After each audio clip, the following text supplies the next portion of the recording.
May punta ko sa So, unique niya tong wali karon kay duha mi kabuk magwali. Duha mi kabuk magwali. Kami ni Father Azul, no, we were tasked by our bishop to give the homily karong nga kabuntagon niini nga Domingo sa Trinity Sunday or the Feast of the Holy Trinity. Okay? So, ingon pa ni Bishop nga ganina, pagsugod sa atong misa, daghan mga tao nga na-confuse bahin niini nga pagtulunan. Kay ang Kristohanon nga pagtulunan nagsulti nga usa ra ka buok Ginoo nga atong gisimba. Pero nganong nahimo man laging tulo. Okay? And even in the doctrine of the church, no, dili mo apply ang standard mathematics. Kay ang formula sa Holy Trinity is 1 plus 1 plus 1 equals 1. Ang sao na ito na pagsabot, di ba? 1 plus 1 plus 1 equals 1. Mao na ang formula sa Holy Trinity. Okay? The word Trinity comes from the Latin word trinitas, meaning three, tulo. Okay? Tawag siya nga Trinity or Trinidad. Okay? Gikan na siya sa Latin nga pinulungan nga nagbot pasabot tulo kay three. Di ba klaro naman daan sa pangalan, di ba? Three. Kay kung duha ra, tura unta Trinity. Di ba? Obvious, di ba? Mao yung gitawag nga tulo sila kay three man, Trinity. Kay kung upat pod fournity man. So tulo ra gyud Trinity. Klaro man ang tulo. The Greek equivalent of this word is triados. Ang Grego pod nga pinulungan niini, okay, is triados, meaning diya pod gikan ang word nga kanang triad. Ano ba triad? Pero lain na mag connotation ang triad karon kay kanang mga mafia ba? Kanang mga gangster, mga drug syndicate, mga triad dito sa China, di ba? Triad sa Japan. Okay? Triad meaning tulo. Okay? So, to simply put, ang word nga Trinity is duha gikan na siya sa duha ka pinulungan. Tri meaning tulo og unity. Okay? Right. So three og nity. Ang tulo usa. Okay? The three becomes one. Okay? Sa kaminyoon, sa sakramento sa kaminyoon, no? Kung nabasa ninyo tong gipadala na ko itong mayaging adlaw nga message sa mga group chat sa community, duha kuno ang gikinahanglan, duha ka tawo ang gikinahanglan para maminyo. Pero tulo ka buok ang gikinahanglan aron nga mulahutay ang kaminyoon. Lalaki,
para makita. So ingana ang Trinity. Usa ka Dios, okay? Tulo ka persona sa Dios. Unsa man ni? Mao ni ang Dios nga Amahan, Dios nga Anak, ug Dios nga Espiritu Santo. Okay? Og kini nga kapistahan nga atong gisaulog karon nga Domingo, this is an important part sa atong pagka-Kristohanon. Tungod kay dagan pod makigdebate nga hisgot mong Trinity nga wala mo nas Biblia. Pagitaas Biblia na ba kay mabasa diya nga Trinity? Tinuod, wala bitaw nas Biblia kanang word nga Trinity. Okay? Pero makita nimo sa Biblia nga adunay ebidensya or manifestation sa presensya sa Trinity. Okay? Unsa man ang example niini? Genesis chapter 1, makita nato sa diyang gibuhat sa Dios ang kalibutan. Okay? Pangitaon na to asang Trinity. Ato ta, Genesis chapter 1. From the beginning. 1:26. Genesis chapter 1. Namura di ko pa adtuon sa kong Biblia. Ana. Genesis 1. Okay? Sa pagsugod sa Dios, pagbuhat sa kalibutan o sa tanang butang sa kalangitan, ang kalibutan hawang og walay hitsura. Ang kadagatan gitabunan sa kangitngit ug ang Espiritu sa Dios naglihok ibabaw sa katubigan. The Spirit of God covered, okay, the whole earth. Or sa ubang translation, it says nga hovered over the waters. Okay? So ang Espiritu sa Dios, kinsa man ang Espiritu sa Dios nga gihisgutan? The Holy Spirit. Okay? So kita na natong isa. Aduha na lang. Unya, miingon ang Dios. Okay? Mutungha ang kahayag. Og mitungha ang kahayag. Ala, asa man ang duha? Nga tulo man ka Trinity magha. Ang Dios nga gihisgutan nga naghimo sa langit ug sa yuta, mao ni ang Dios nga Amahan. Right. Naasa man si Kristo karon, nga napa man siya sa New Testament. Ha? Adto tag New Testament. Okay? Aron nga masabtan nato pag ayaw kay usay di ta kasabot mismo. Ingon man to sila nga usara ko na among Ginoo pero ambot ganon natulo naman ni nadugangan na siguro. Ha? Balik ato ta sa John chapter 1 verse 1. Sa wala pa'y nabuhat bisan unsa ang pulong diha na. Ha, take note. Sa wala pa daw nabuhat nga bisan unsa ang pulong diha na. Okay? In the beginning was the Word. Ang pulong uban sa Dios. Ug ang pulong Dios. Okay? Verse 14. Ato ta sa verse 14. Og ang pulong nahimong tao og mipuyo uban kanato. Kinsa maning pulong nga gisgutan karon? Jesus Christ. Okay? Subot pasabot ang Dios nga Amahan sa diyang pagsulti niya nga ang mutungha ang kahayag kana nga pulong. Okay, nga iyang gisulti, that was the work of the Son. Because the Son is the Word. Ang anak sa Diyos mao ang pulong. Ug nahimong tao. So question, naay Trinity o wala? Kinsay mingong wala? Di ba? Daghan kay makigdebate ani karon nga kanang mga grabe kay manggidebate bitaw kanang literalon ka ba? Sige, pangitaas Biblia, pakit ako nga naagi pulong nga Trinity diha Biblia. Wala lagi pulong nga Trinity diha Biblia. Pero ang manifestation sa Trinity naa. Amen. Kaya nga naman, dili ni sila pwede mabulag. Okay? Mabitaw nga itong tema karon ang balaang Trinidad, ang hingpit nga hulagway sa panaghiusa, the perfect image of unity. But pasabot, perfect, hingpit, perfecto man. So, but pasabot nga, never once in the history sa kalibutan nabuwag ang Trinity sa usag-usa. Right. Uban gid sila. Okay? Kaya again, makigdebate lagi. Mingon nga, wala lagi na diha. ang pangutana. Okay, nakadumdum ko ba na ay usa ka pastor tigdebate siya sa Katoliko. Ingon siya nga, ano mag-celebrate ba muna ng December 25 nga dili man na ang birthday ni Jesus. Naba din na sa Biblia. Okay? Naba din na sa Biblia. Tagay ko og bersikulo sa Biblia nga nag-ingon dia nga December 25 na tawo si Jesus. Simple kay tubag sa katong Katoliko nga pare. Unsay gitubag? Insa nga pastor. Wala man diha sa Bible ang birthday nga December 25. Pero ikaw, pastor, naaday sa Bible imong birthday. Ag-celebrate lagi ka pod. Diba? Ha? Di uwawa ng pastor, katingog. Ikaw, pastor, na imong birthday sa Biblia. Kanya ganun, ga-celebrate malagi ka na imong birthday. Okay? So, ato nang sabo na itong pangunahon usahay, no? Kanang focus kita ba kanang gitawag nga sola scriptura ba? Scripture alone. Kanira gid atong tan-awon. No, dili nga na pag-interpret sa Bible. Okay? Kinahanglan nga mutan-aw ta sa history pod. Okay, sa early tradition, particularly the tradition of the apostles o sa mga early church fathers. Yan na to may baluan. Okay? Therefore, kung nagkahiusa ay ang tulo ka persona, every action of God is co-equal the action of the three persons, since there is only one God. Muna ang ilang pagpamuhat nila, the same ra. Okay? Kung nagkahiusa man sila.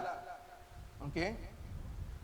So sa akong gingon kaganina, ang Genesis 1, present ang Trinity. So, but pasabot nga ang pagkahiusa sa balaang Trinidad, nga silang tulo involved sa pagbuhat sa kalibutan. Okay?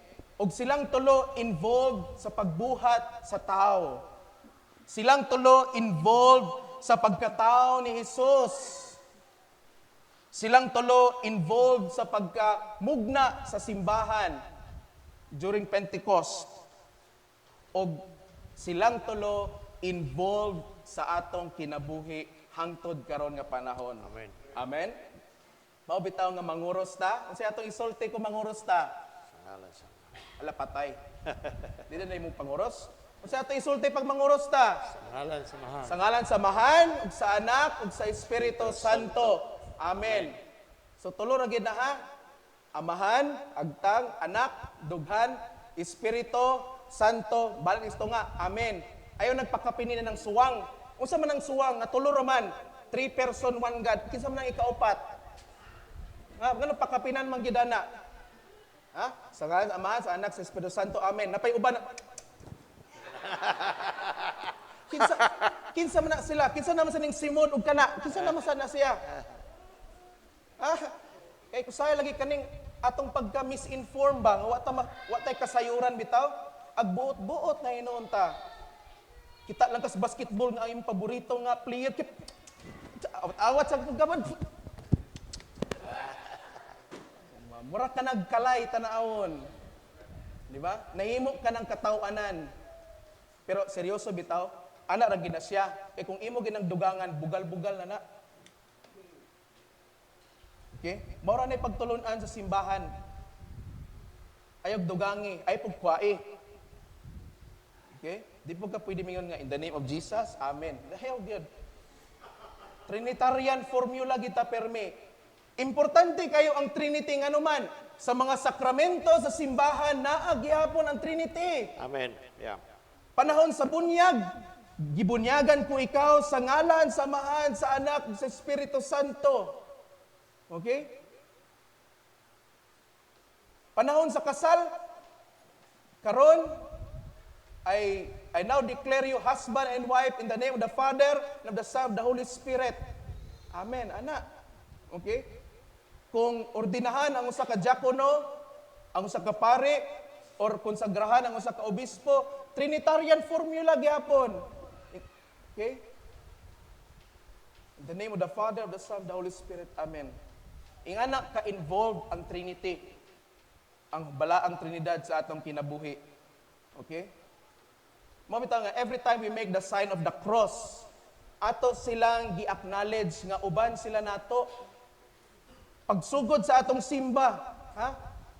Ang atong unang buhaton, manguros ta. Okay? Dalaygon ang Diyos, Amahan, Anak, Espiritu Santo. Okay? O kung mangulit taon niya, mahuman ang atong misa, di ba? Moingon ang diakono, panglakaw ka mo sa kalibutan, salamat sa Diyos, Alleluia, Alleluia, Amen. Manguros na yan. Sa ngalan samahan.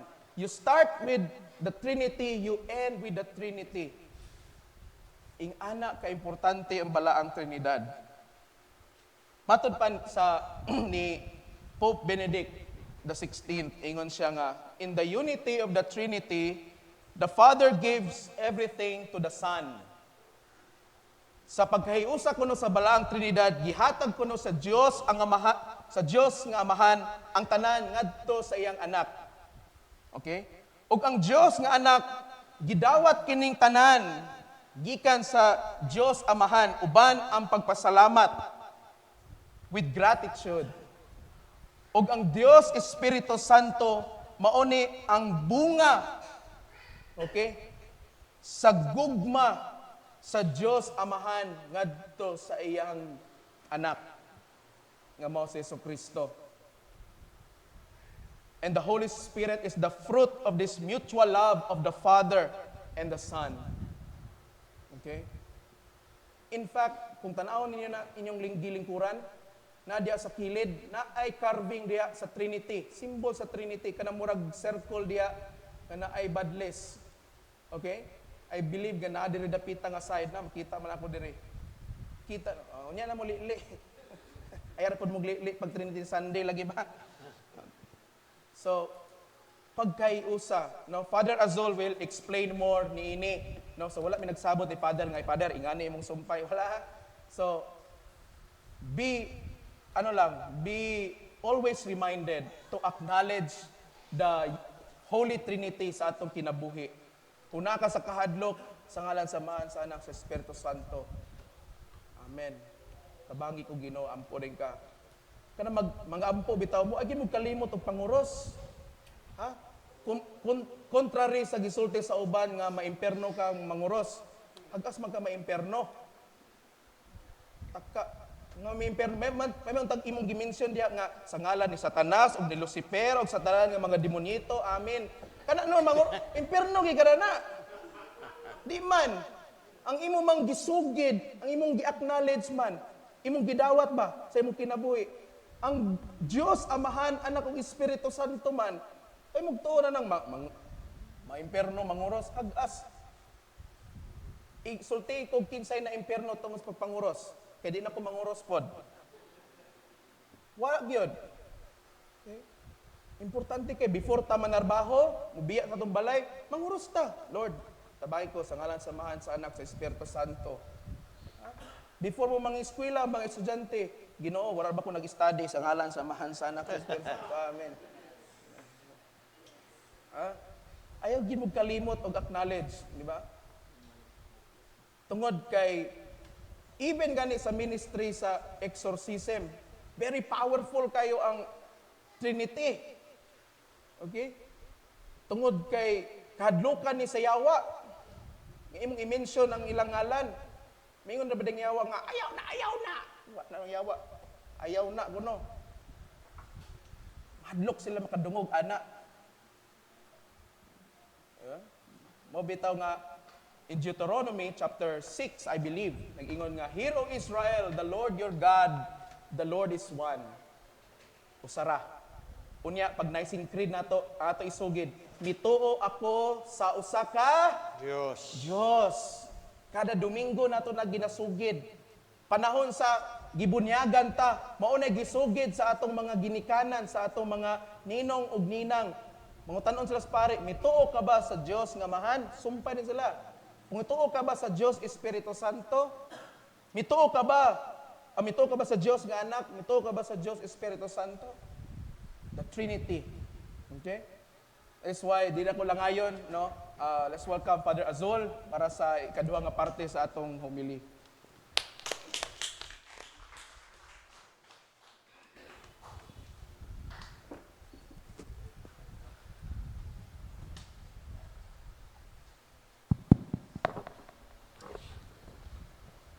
Since the beginning, God is a family. The Father, Son, the Holy Spirit. Sukad sa sinugdanan, ang Diyos, pamilya ng daan. Ang Diyos Amahan, Diyos Anak, o ang Diyos Espiritu Santo.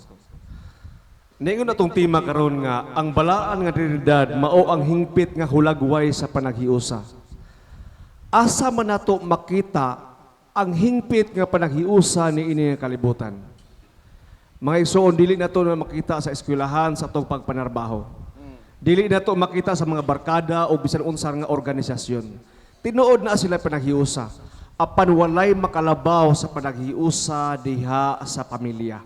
Amen. Yeah. Mauna nga ang Dios sa sinugdanan pa lamang, pamilya na siya. Iyang gi-reveal ang iyang pagkapamilya dito sa garden. Sa iyang gibuhat ang amahan, the man, iyang gibuhat the woman, for them to produce children, for them to have the family. Iyang gipakita ang iyang hulagway sa Dios diha sa pamilya. Tungod kay sa sinugdanan, ang Dios wala nag-inusara kundili ang Dios pamilya. That is why in the covenant sa bag-o nga kasabutan, dili ka mahimong miyembro sa pamilya sa Dios nga mao ang iglesia kung dili ka mapatikan sa Amahan, sa Anak ug sa Espiritu Santo. Walay lain nga reliyon, walay lain pagtulunan ni ini kalibutan nga nag-invoke sa ngalan sa Amahan, sa Anak ug sa Espiritu Santo, ug wala po'y lain nga pagtulunan o tinuhuan ni ini kalibutan nga manguros gawas sa Kristiyanos. Amen ba? Amen. Mao na nga kita di ta mahadlok manguros sa giingon ni Father Rex. Kay ang yawa ra bay mahadlok sa cross. Nya di ra ba ta yawa? No nya magduha-duha ta. Kadumdum ko sa away ni Usik, the battle between the West and the West Christianity tungod kay si Tyson Fury was representing the Western Catholic. And katupod si Usik, Alexander Usik, ba ulang away last 2 weeks ago, he was representing the Greek Orthodox, so the East. Kuyaw kasi sila mong giaway, kay kamulo away si kiss sa crucifix. Hindi mo ingon yung coach nga, do you want to kiss the crucifix? Do you want to kiss the crucifix? Kiss the crucifix. Unya ang isa pag-interview, dito sa Riyadh man giaway no, sa Saudi Arabia. Musinggit siya nga, I wanna say thank you to my Lord and Savior Jesus Christ. Unya ang nananao dito puro sa mga Muslim. So, ang mga Muslim nang limbawat lang balahibo kay unsa man yung mga paitera ni nga nang giaway puros bang mga Kristiyanos, pero nindot kay ilang away kay epic kayo kay naggako sila, then the kaning nag-embrace sila and ang ilang sportsmanship, and the end of the story was God is glorified. Talagsa ra kayo nga away in the history nga ana no nga ang Ginoo magyoy maoy na himaya. That is why may suon nga God is a family and you can only be a member of this family if you receive the mark of the Father, the Son, and the Holy Spirit, as Father Rex mentioned earlier, through baptism. Mahimo ka lang nga miyembro ni ini nga pamilya sa Dios, ug mahiusa kita diha sa pamilya sa Dios kung ikaw pagabunyagan sama sa gisugo ni Kristo nga agto kamo sa tibuok kalibutan ug bunyagi sila sa ngalan sa Amahan, sa Anak ug sa Espiritu Santo. Sa tinuod lang maigsoon, di gina to masabtan ang Holy Trinity nga doktrina. You cannot explain God. You cannot use mathematical formula or scientific explanation to explain something that cannot be explained and cannot be grasped and cannot be contained. Yep. You cannot. With your little mind, kaya ni mo explain ang God who is vast than the universe itself. Kabalo ba kaga everyday ang teleskopyo sa science, everyday na sila ma-discover nga new stars, the new galaxy, the new Milky Way. Tungod kay ga-advance ang ilang technology, but they do not know that the universe itself is beyond borders. Wa siya kinutuban. And God Himself is the one who created the heavens. Heavens, walang yung heaven, heavens and the earth. The heavenly bodies and the cosmos, the earth is one of the member of the heavenly bodies. To be honest, the more that you will be confused if you try to fathom and explain something that cannot be fathomed, Right. something that cannot be grasped with your little mind. In exorcism, labi na sa demonology, demon or Satan has been here since creation. He's like 5,000 to 6,000 years old. Inana ang iya experience. Mauna nga wais na kayo siya, maro na kayo siya. Kita, pila lang taong edad, 80, wala na. But God, He created all the angels, and Satan is one of the fallen angels. God is the creator of all things. That is why, katong gisulti ni Father Rex Serena, ingon siya nga, pakit ako sa versikulo sa word nga Trinity. You cannot. Because the word Trinity is not in the Bible. But the essence, the substance, Yeah. ang unod Right. na sa Biblia. Dugang debate, istorya mo to si debate kayo na, debate ya po ni. Ingon siya nga, pakit ako sa Trinity, nga word. Kumbinsido na gid ko nga insakto ka, o niya mo join na ko nimo. Ingon itong debater, isa nga, dili tanan nga,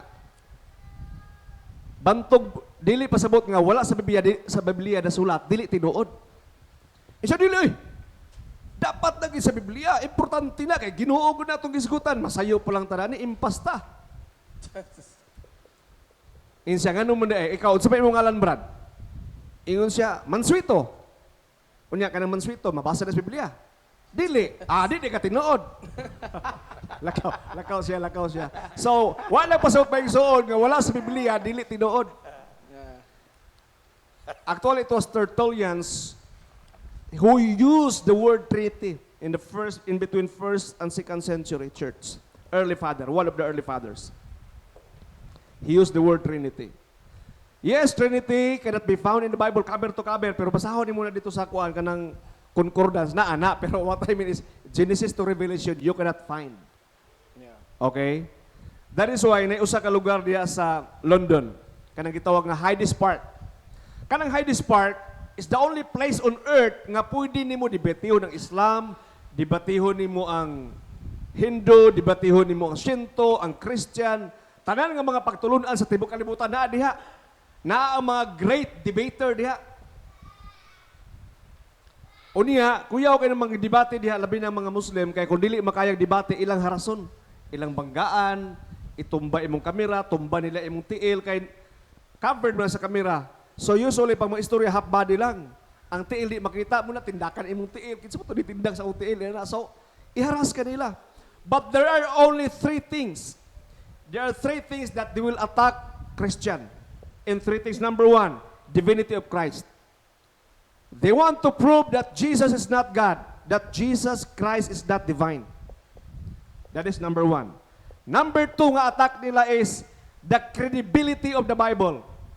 That the Bible is full of fraud and the Bible is written by men. It's not inspired by the Holy Spirit. Number three is the doctrine of the Holy Trinity. Kana itulo, the divinity of Christ, the Holy Scripture, and the Holy Trinity. Kay kanang tulo, lisod na i-explain sa alang-alang nga Kristohanon. Moingon na sila, show me the word Trinity in the Bible and I will leave Islam and I will join Christianity. Pero ako mag-indra-indra man ko usay kay online man. So, na-apologies dito. Nasa gitawag nga politics. Politics is the one who attack. Apologist is the one who defend. So apologetics is defender. Politics is attacker. So duha na siya kabuok. So usahay mo attack ta dito. Then I sometimes challenge to some Muslim. Kaga-enra-enra mo debate dito sa kuan. Pero online ra. And my statement was, you cannot comprehend the Godhead, the one triune God. Because God is God and man is man. Why? Because you are not baptized. Ang mga tao nga naay tatak sa balaang espiritu, sa Father, Son, and Holy Spirit, maorar tong tao nga makasabot. Dili makasabot kung dili maka-experience sa Holy Trinity. Even as Christian, we cannot understand. Dili gina to fully grasp and fully understand, but we can experience God. Amen. Yeah. The love of Jesus, the love of the Father, Jesus, and the Holy Spirit. And I challenge you, Inko, sige, inaninib, para gid imo ma-experience ang among ma-experience, magpabautismo ka. O sige, Muslim man ka, magpabautismo ka kay para mamarkahan ka sa balaang espiritu, then your mind will be open. And di po sila musugot kay that is apostasy. Apostasy meaning imong gibiyaan ang imong pagtuo. And for them, if you leave Islam, is equal to death. Kung muhawa ka sa pagka-Islam, meaning patay ka, patyon mo kanila. Maigsoon, again, as I said, since the beginning of time, God is family. Og ma-experience lamang nato, okay? Ma-experience lamang nato ang Father, Son, and Holy Spirit if you belong to this church, if you belong to the family of God. Kung dili nato masabtan ang family, kung dili nato masabtan ang pamilya, dili gyud ta magpabilin diha. Dili nato ma-appreciate ang gugma o panaghiusa. As I said earlier from the beginning sa akong introduction, God is a family. And iyang gipakita, ang iyang gi-prove ang iyang family, pinaagi sa paghimon niya unang family dito sa garden. Because God knew that unity, which is our theme today, ang panaghiusa lamang, masabtan lamang nato kung ikaw membros pamilya. Tungod kay walay entity or organization or kapunungan or bisan unsa pa, niini nga kalibutan nga mas lig-on pa sa panaghiusa diha sa pamilya. Yes. Kay diha sa pamilya ang amahan mag-provide o mag-defend. Ang inahan will fight for the children and the children will obey and honor their parents. The perfect unity. Close to perfection if there is word perfection, diha lamang sa pamilya. Mauna nga ikaw o ako, if you want to experience one triune God, the Trinity, the work of the Holy Trinity, stay in this family. Magpabilin ta ni ini nga pamilya sa iglesia, kay dirita gitawag nga membro ta ni ini nga pamilya. Amen. We can only experience the love of God because ang reason ngano gidala sa Dios kita ngadto sa pamilya, kabalo mo unsay rason? Para atong experience ang gugma ni tatay, ang gugma ni nanay, ang gugma sa manag-igsuon, ang gugma sa Dios. The reason why there is Holy Trinity, the reason why God Himself designed the first family, para mapakita ang sakramento sa pamilya sa Dios, ngadto sa sakramento dito sa unang pamilya sa garden, o kitang tanan mahimutang membro niini nga pamilya, kung ikaw pagamarkahan sa ngalan sa Amahan, sa Anak o sa Espiritu Santo, diha sa imong bautismo, gituyo na sa Dios para kitang tanan makasinati sa iyang gugma. Amen ba? Amen. Please stand.